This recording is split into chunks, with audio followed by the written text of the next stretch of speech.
Georgia can't spring the upset. It's college football smothered and covered. You are Locked On College Football, smothered and covered, with your host, Barrett Sallee. Your one-stop shop for everything college football. Part of the Locked On Podcast Network. Your team every day. Today's show brought to you by FanDuel. Place a $5 bet, and they'll give you $200 in bonus bets guaranteed. That's right. $5 bet gets you $200 in bonus bets guaranteed. FanDuel, America's #1 sportsbook. It is Friday, of course. We will have the Friday Five. We'll also pick the big ones. Maybe Georgia, Texas isn't in my Friday Five, but we still have to pick it. We'll do that later in the show. Jake Rowe from On3 will also join us in just a second. Hey, thank you for making this your first listen. Really appreciate that. All you first dayers, man, go spread the word. Spread the word about this show. Leave a review, all of that stuff. Hey, if you know the podcast world, which you do, you know how to spread this around. So please do so. I would really appreciate it. Joined now by my good friend Jake Rowe. You can read his stuff over at On3. You can see him on Bark After Dark. Mr. Rowe joining us live from Austin. What's up, dude? I'm all right, man. How are you? Doing well. Excited about this weekend. You know, it's when the schedules came out, 6, 7, 8 months ago, everyone kind of pointed at this and they're like, okay, this is going to be it. This is going to be the most interesting game maybe of the season. So from an anticipation standpoint, what's it been like covering Georgia in terms of before this week and now that the week is here?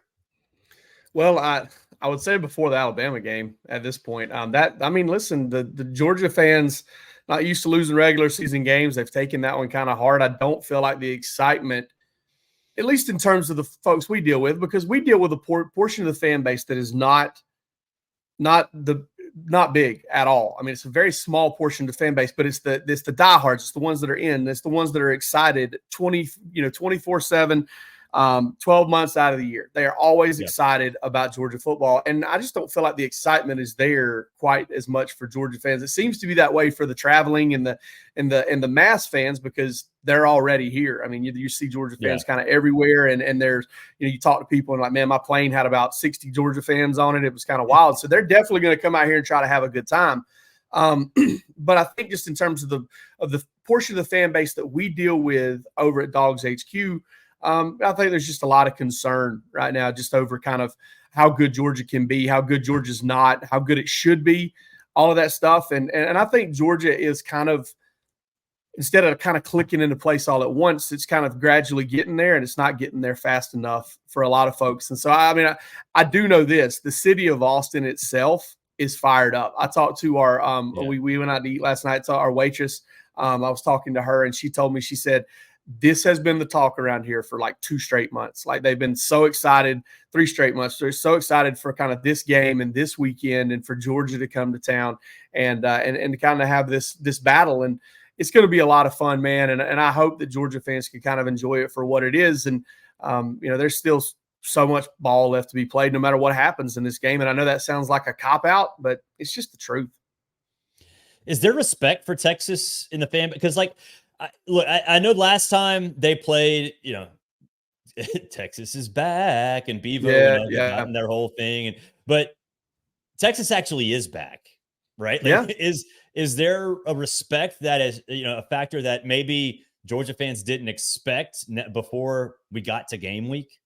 No, I think that a lot of folks look at this game as kind of the one that would be the toughest. I think that, bringing back a veteran quarterback and Georgia fans have probably more so than a lot of fan bases fallen in love with the lines of scrimmage. And they know, Texas brings back really talented offensive linemen and they know Texas is back, and they've got a lot of respect for Steve Sarkisian as an offensive coordinator. And listen, I haven't heard Georgia fans really poo-poo anything Texas has done other than the fact that they haven't really been tested defensively. They've played some pretty bad and some pretty one-dimensional offenses thus far. Not that Georgia's has been anything special. So I think that they also, kind of look at it as Georgia brings a greater challenge to them. But I'll be honest, man, there are quite a few Georgia fans that are basically like, well, hope we don't get blown out in this game. I'm telling you, losing a regular season game has absolutely put a lot of folks in tough situations as far as their mental state is. How much faith they have in Georgia football. Absolutely. They and the worst kind of tilt in the poker game, the I can't do anything right. And that's kind of they're feeling sorry for themselves. So yeah, that's the worst. Part of the problem for Georgia, to me anyway, is that the running game really hasn't. It's just kind of okay, right? Now, I was never really a Trevor Etienne guy. And I think maybe too much was put on him, but how do they fix it? Because you and I talked before the Clemson game at Mercedes-Benz Stadium, where we were both like, Frazier could be that guy. Frazier could be somebody who, steps up as the season goes on. We saw it a little bit of that at the Mississippi State game last week. So how do you think they're going to try to get this running game going moving forward, not just in this game, but really the rest of the season? I think it's there. I think it's there for them to take advantage of. The problem is they couldn't or haven't committed to it. Look at two of the past three games. I mean, Carson Beck couldn't commit to the run against Alabama. They fell apart so early, and they had to come back from 28 points. They dropped back almost 60 times in that game. And then you look this past week against Mississippi State, and they threw the ball 48 times, 49 times. I think they dropped back 49 times because Beck had one scramble. So, Barrett, I think that's a little bit kind of two-way. One, you look at a lot of those instances, not so much the Alabama game, but every run play has some sort of run game extension, screen, throw it out to the flat type of play tag to it. Georgia's been doing a lot of that. And I don't necessarily know that it's not because they don't. I don't think it's because they don't trust the run. I think it's just because they're getting the look that they want. And they're taking the yards where they can get it, but they haven't committed to it. They haven't established it. And I think that the ability is there, and they've shown the flashes of it, like Auburn. Some of Georgia's biggest plays in that game were Georgia's ability to be able to run the ball. Trevor Etienne had a couple of 20-yard runs, and Georgia was able to bite off some chunks and jumpstart the offense that way. Whenever the big plays were tougher to come by, Georgia's finding big plays all over the field against Mississippi State, and they're really not relying much on the run and not much out of it. I think it really does come down to getting going, kind of establishing it and committing to it and making it a big part of the offense. And I just don't think that has been there. And I also don't think it's because of there's a lack of confidence in it, because they have a big veteran offensive line. They like to wear people down. They just haven't really been in position to do that. And I do wonder if it's one of those things where I think Georgia could be in danger of maybe getting into a negative groove here, if that makes any sense. Like, hey, we got the passing game clicked a little bit. We're throwing it around. And then, the passing game can stop clicking at a moment's notice. And then there you are left with nothing if you haven't started trying to work on your run game and get the run game as a part of it. So I do wonder if Georgia's maybe fallen into some bad habits, or if it's kind of got some run game stuff there in that they're going to show against Texas, maybe try to become a little bit, kind of cross up some tendencies maybe. The Alabama game was bizarre. I mean, you and I were there. It's like, I don't know how many emotions Georgia fans went through, Alabama fans went through. I mean, heck, in the press box, I was like exhausted after that game, just watching it. Because, Carson Beck played awful, and then he played awesome. And then he played awful at the very end of that interception. That was on the road. That was a big game. Is there any concern that he might have or he could, buckle under the pressure like he did in the first half against Alabama? I don't know how there could not be. I don't know how. That's just something that doesn't go away. It's like if Georgia and Alabama played again, like that, you can't not talk about that. And you also can't ever say, I guess, unless you maybe get him 35 points down, that you got him out. It's right, kind of, exactly. It's one of those things. It's such a weird thing. And one of the things I came away from that game thinking, Barrett, is I was like, what do we say about offenses that we question during the season? We always ask ourselves, hey, if they get behind, can they come back? That was the whole Stetson Bennett thing, right? Like, hey, Stetson's a good quarterback for Georgia, and he's a cool story. But I don't think if Georgia gets down, I don't think he can bring him back. And he never really had, not from any deep deficit. The Ohio State game was probably the one where he checked off the final box of can Stetson Bennett put the team on his shoulders and win in a shootout. And he did do that. They got a missed field goal to make it happen, but whatever. in his Carson's second to last game. Right. Yeah. Right. He finally earned everybody's trust the second to last game. Right. And then they watch him go out there and do that to TCU. And finally Stetson, he finally gets everybody's acceptance. Georgia fans do not remember it that way, by the way. He was their guy the whole time. Always. But it never wanted JT Daniels. Ever. Right. But it's still fun. It's still fun because of the backdrop, which is the 2 national championships. But I think Carson came back to playing games like this. Like, that was the buzz coming out of his camp. It wasn't just, hey, I want to come back and win a national title, which was part of it. Carson came back because there were games at Texas, there were games at Alabama, there were games at Ole Miss where he could go out there and assert himself as kind of one of the top quarterbacks in the NFL draft and raise his stock.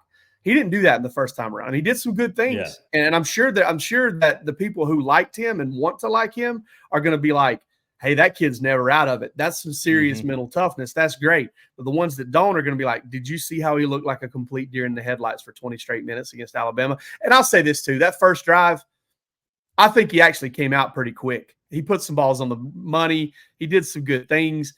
Georgia had an OPI. Georgia had a drop pass.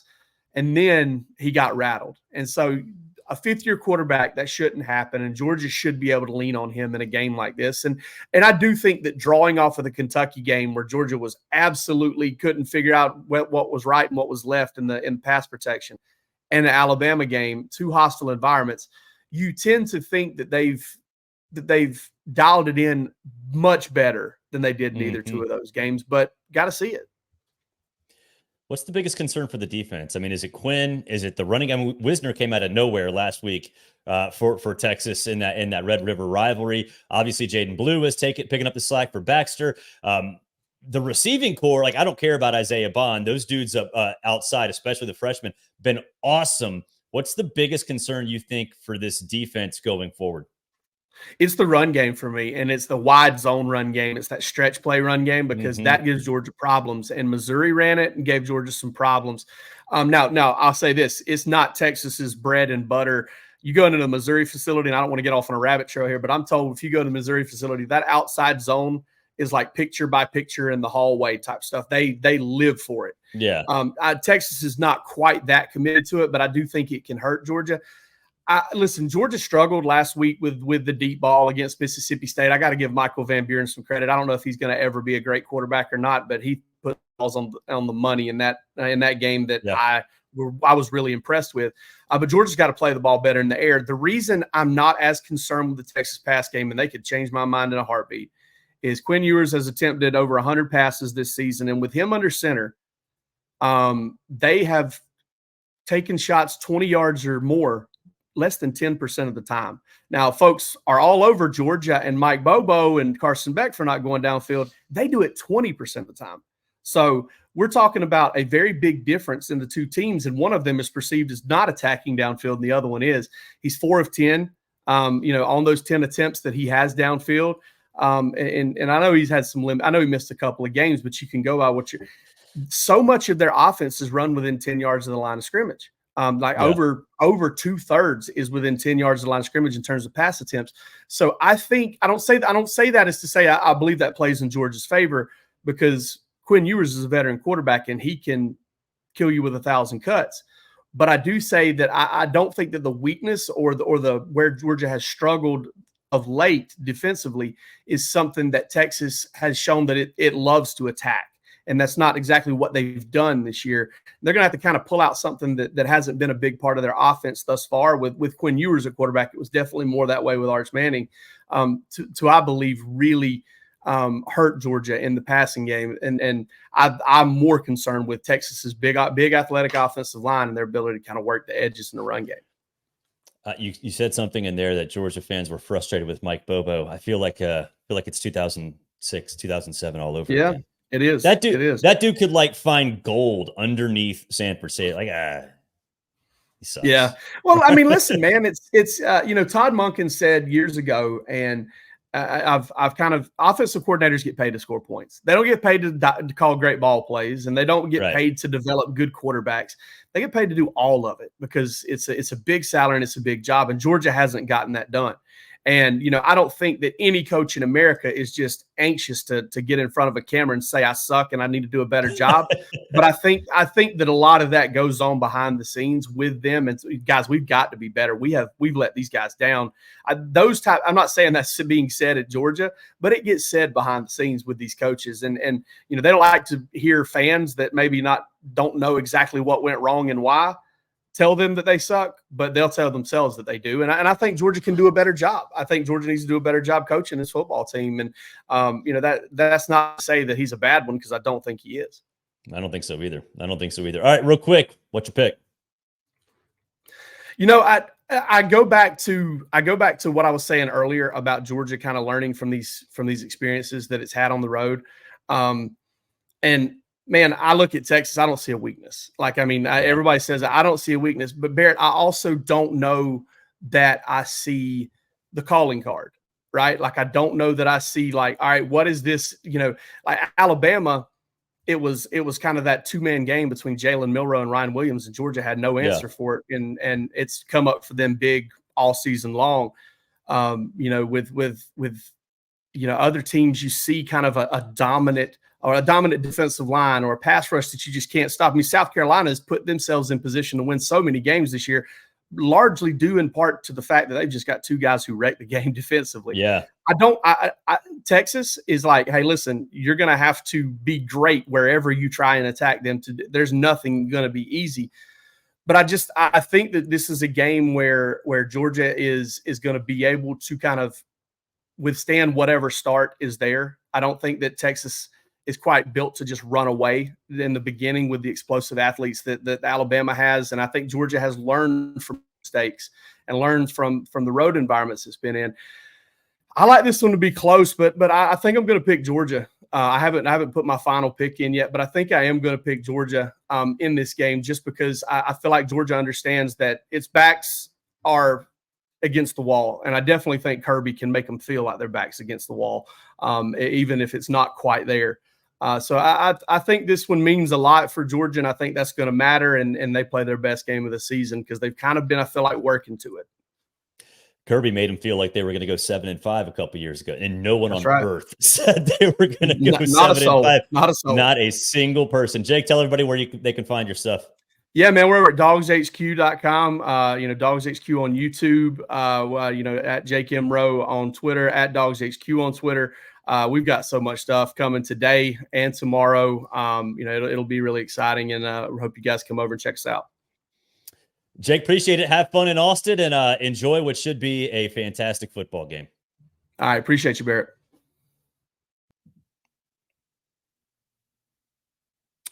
Today's show brought to you by Hims. You know what, guys? Sometimes intimate moments happen spontaneously. They just do. And we always want to be ready so we can perform longer in the bedroom. Hims provides access to treatments that can help you stay hard and last longer, giving you the boost of confidence so you can be ready whenever the mood strikes. Hims is changing men's healthcare by providing you with access to affordable sexual health treatments from the comfort of your own couch. Hims provides access to a range of doctor-trusted ED treatments like chewable hard mints and Viagra and Cialis, and their generics for up to 95% cheaper. The process is 100% online, so there's no need for uncomfortable doctor's visits. Just answer a series of questions on their site, and a medical provider will determine the right treatment option. If prescribed, your medication ships directly to you in that discreet packaging, of course, for free. No insurance is needed, and one low price covers everything from treatments to ongoing care. With hundreds and thousands of trusted subscribers, Hims can help you find the ED option that works for you. Start your free visit today at hims.com/lockedon. That's hims.com/lockedon.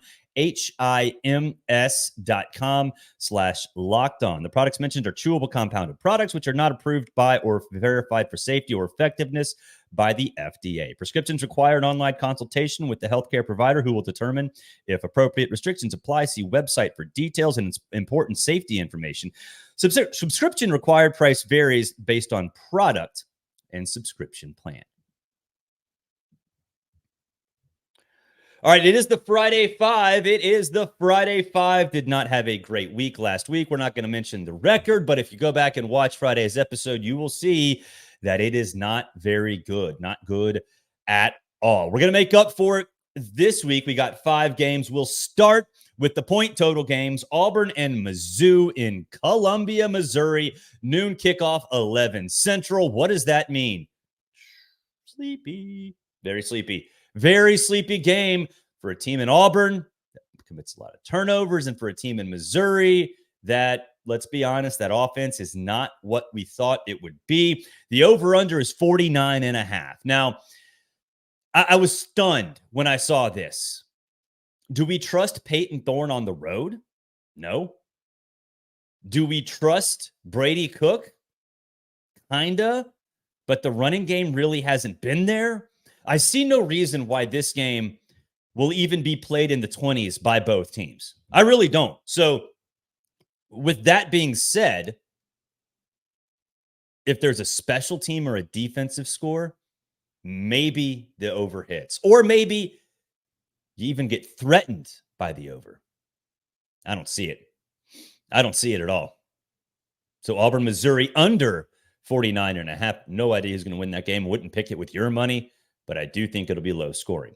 Texas A&M and Mississippi State. Over under of 56.5. We're going under as well. We have SEC unders apparently this week in the Friday 5. So take the under. And the reason I say this is, I know Mississippi State put up a lot of points late against Georgia. I think Georgia sat back a little bit and maybe didn't recover well enough in the third and fourth quarters to avoid that little scare last week in Athens. But honestly, I think Texas A&M, that defense is so good that they can shut them down for a full 4 quarters, not 2.5 or 3. Texas A&M's defense is absolutely legit. And, last time we saw Texas A&M, Connor Wegman was just lighting dudes up, right? So I think that's the reason the over-under is there, because Texas A&M's offense is so dynamic with Connor Wegman. But I think there's this idea, and the reason it is so high at 56.5, that Mississippi State might do, from a scoreboard perspective, what they did last week, and there's no way they do that. They did that in garbage time for the most part. Not worried about Mississippi State's offense. Under 56.5 is the play there. I'd be shocked if this game gets over 50. And look, I think another factor in this is the fact that it is being played in Starkville. That's a hard place to play.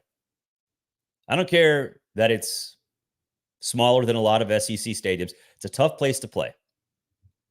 And so would it be shocking to me if Texas A&M had some discipline issues, some false starts, they get rattled a little bit? Yeah, it wouldn't surprise me all that much. I don't think it's going to change the outcome of the game, but it could limit the possessions in which they put points on the scoreboard. So Texas A&M and Mississippi State under 56.5. All right, let's go to the game spreads. Miami at Louisville, noon kickoff local. If you read my story on Outkick, you know this is my wild card this week. And of course, I got to put the wild card in Friday 5 every single week because it's my best bet of the week. How can Louisville stop Cam Ward? Look, I think the shine on the Cardinals has worn off a little bit. Before the season and during the season, the first 3-4 weeks, you look at kind of all these stats, you're like, dang, Louisville's legit. Lost 2 of 3. Don't trust their quarterback situation. Don't trust their defense going up against Cam Ward. I think the Cam Ward Express continues. It does matter that it's an early game for Mario Cristobal because he understands that it will help Cam Ward's case if everybody's watching right after game day. That does matter because, look, we got our Heisman Trophy information emailed to us yesterday, and one of the questions on the information or the ballot, I wouldn't say the ballot, the questionnaire is, how often do you cover college football? And it says hourly, daily, monthly, annually, not really at all. So some of those people that don't pay attention and haven't seen Cam Ward are going to pay attention at noon and be like, dang, that kid can play, especially since there's not many late games. That stuff does matter. And Miami's defense, man, I don't see Louisville scoring many points. So Miami -4.5 at Louisville. I'm riding the Kansas State train again. I was wrong last week. They won by 3. The spread was 3.5. I'm sorry. But they're going to cover this time. They're going to cover this time. -2.5 at West Virginia. Larry from South Carolina, who calls in Sirius XM with me and Tom, not going to like this. But Kansas State -2. You tell me a field goal cashes at a West Virginia and in Morgantown, which is discontent with the current state of West Virginia football, where Neil Brown has to come out and say, why don't you just come have fun at the stadium? Well, it's kind of hard considering your football team's just sort of average at best, when I thought that West Virginia was going to be maybe the surprise of the season. Kansas State can run the football. I love Avery Johnson. I think this game might be close through 3 quarters, but West Virginia is going to commit some turnovers, and Kansas State can cash those in. You're telling me a field goal cashes a ticket? I think it's a 7-point game, could be even a 10-point game. So take Kansas State -2.5 at WVU.